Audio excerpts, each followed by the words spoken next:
So in all honesty, when people ask me what do I miss most about Ireland, I say the sausage rolls. But I say my family, then I say sausage rolls. I adore a sausage roll. I always eat as much as I can when I go home, and I want to share this recipe with you today, and I'm really excited because then I get a whole pile to eat when we're done.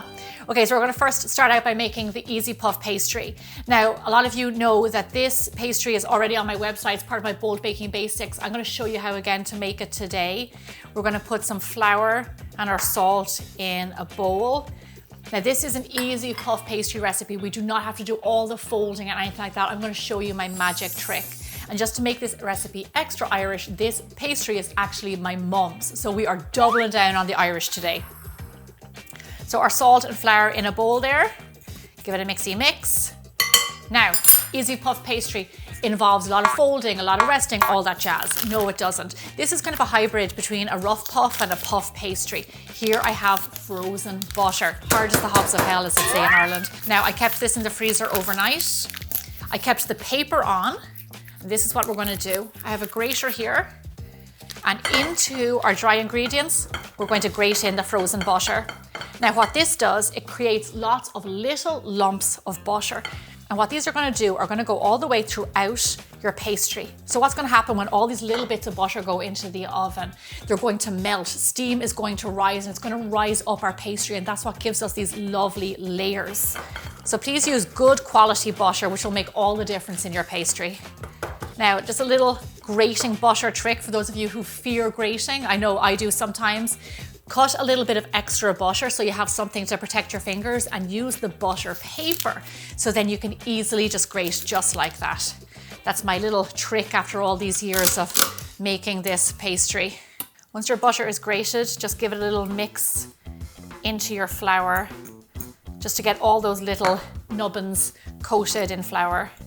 So if you're in a time crunch, feel free to use a store-bought puff pastry. Just make sure that it's good quality. However, this pastry really is easy. It'll probably take around 20 minutes to whip up, which is faster than you can get to the shop. Okay, now for our liquid. We have ice cold water here. Now I remember many moons ago sitting in the back of home economics class and being told when you're making pastry, have your knife cold, your butter, all your ingredients, everything cold. And I thought it was a bit crazy at the time, but there is a method to the madness. You do want to keep everything cold so your butter stays cold. So when it goes into the oven, like I said, it pops up, it evaporates, it rises, creates steam, and you get all those lovely layers, which is what we want to get in this pastry. So ice cold water. So measure it out and pop it into the fridge. Into our ice cold water, we're going to add a little bit of lemon juice. Now, why lemon juice? That's a very good question. Lemon juice tenderizes the flour, the gluten in the flour, so it gives you a crumbly, soft pastry. So you might kind of think like, is that really necessary? Can I leave it out? You can leave it out. It's not going to make or break your pastry, but it does make it a little bit better. So I would say always a nice little added extra is a little bit of, some people put vinegar and some people put lemon juice. Lemon juice has less flavor, so I like that in there. I'm going to hold back a little bit in case I don't need it. And then simply with my fork, same fork, I'm just going to go in and bring that dough together. I can see my pastry is a little bit dry, so I am going to add in that last splash of water. So it's around this time of year, St. Patrick's Day, where I do start to miss home. I start to miss things about our culture, and obviously I start to mostly miss everything about our food. So usually you can find me like making stews, like making scones for like Kevin and I, making Irish brown bread. You know, I think it's one of those things like food resonates with all of us because it's the one thing we all have in common. It's one of the reasons why I love food so much. It's not just the eating, it's not just the making, it's the feeling around it, you know, it's that we're all joined together by like our food. To bring your dough together completely, go in with your hand and just gather up all those dry bits. So there you go, clean bowl and one piece of pastry. So now here's what we want to do. Pop this into the fridge for a minimum of 1 hour. Let it get nice and cold, let the butter firm up, and let the gluten relax so it's easy for us to roll later. So while your pastry is chilling, this is a great time to make our sausage filling. So in this bowl, I have a pound of sausage meat. Now this just isn't regular pork, it's sausage meat. So it has extra spices. Sometimes it has like fillers and stuff like breadcrumbs and things like that in it. And it has different cuts of pork in there also. So here we go, we have this meat in here. I'm going to add to this a little bit of salt and pepper. Here we have some breadcrumbs. Now the breadcrumbs are really great in this recipe. It's not just to like bulk up the meat, but the meat has liquid in it. And what happens is when it releases, the breadcrumbs soak it up. So they're like these delicious little soaker-uppers, and they just make your sausage roll kind of softer and then like more flavorful. So I love these. Fun fact about butchers in Ireland, you can always buy sausage meat. I think it's for like stuffing or I think it's like for stuffing and sausage rolls and things like that we make. But you can also always get fresh breadcrumbs in a butcher's, which still to this day, I don't understand why we can buy fresh breadcrumbs in a butcher's, but every butcher you go to in Ireland has bags of fresh breadcrumbs and it always comes in really handy. So there you go, it's a nice little tidbit for you. Some very finely diced onion, just a small onion in there, and an egg to bind. And then with a fork or a spoon or whatever, just combine these all together. So this is the basic filling for a sausage roll, you know, your pork, egg, breadcrumbs, seasoning. However, if you do want to like make your sausage roll a little bit extra fancy, you can add in chopped herbs like sage. Sage and pork go really well together. You could add some chopped apple. For me, however, I kind of think if it ain't broke, don't fix it. And this is exactly what I like in my sausage roll. That's our filling. Now let's set this over to the side. Our pastry is chilled at this stage, and then we can get it rolling and start to assemble. So our pastry is back, it's lovely and cold. I'm going to flour my counter.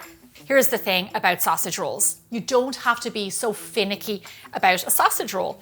All I'm going to do is I'm going to roll out this piece of pastry to around 12 inches by 14 inches. I don't have to make sure it is the perfect rectangle. This is a rustic recipe and this is not supposed to be a stressful recipe to make. It's easy, it's fun. You know, we make it as kids in Ireland. And funny enough, when I was in primary school, which I must have been around 10 or 11, I remember getting the notion into my head, because all I did in my spare time was to make homemade sausage rolls. And it wasn't just to make the sausage rolls, it was to make the pastry. And I was like 10.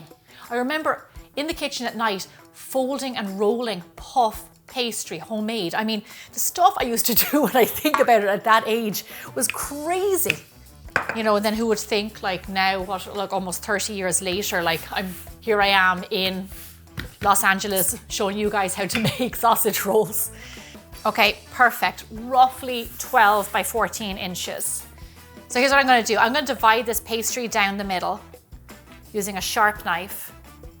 Then divvy up the meat as best as you can between the two sides. Put it down the center of each piece of pastry. Kind of flatten it out a little bit so it's not too lumpy. Okay, lovely, that's our meat. Now here's what we're going to do. We're going to take some egg wash and we're just going to egg wash the sides of the pastry, just around the edges, and this will help it stick together when we fold it over. Now, here's the trick to make a sausage roll. There's no trick to it. All you do is just simply fold over the pastry. Just roll it over just like that and encase all of that meat. When you're encasing the sausage, just kind of push it down as you're going to make sure it gets nice and covered. Now here's what I'm going to do. I'm just going to trim up these edges to make them nice and flat. And then I'm going to take a clean fork and I'm going to pierce the pastry together just so it doesn't pop open in the oven. Then I'm going to do a few little pricks on the top of the pastry to release steam. Now, I'm going to take a serrated knife and I'm going to cut these logs into individual sausage rolls. I like to cut the sausage rolls a little over 1 inch wide. So this will give you roughly, with your pastry, it'll give you around 20 to 24 sausage rolls in total. Okay, these are great. Let's place them onto our tray lined with parchment. Last but not least, we want these to be a lovely golden brown when they come out of the oven. So here we go again with our egg wash. Egg wash is beaten egg, sometimes, you know, mostly yolk with a little bit of milk or cream. Everybody has their own recipe for egg wash. I just want you to know that the sausage rolls at this stage in their raw form can actually be frozen. Put the tray into the freezer, let them freeze, then put them into a tub. Then you can take them out whenever you want fresh sausage rolls and then just defrost them in the fridge and then bake them off and they'll be absolutely perfect. These have been generously egg washed. They look delicious. And it's time to get them into the oven. If you want to pop your pastry into the fridge, you know, 10-15 minutes before they go into the oven in case you feel it got too warm, then do that. My pastry is still nice and cold, so I'm going to get it in there.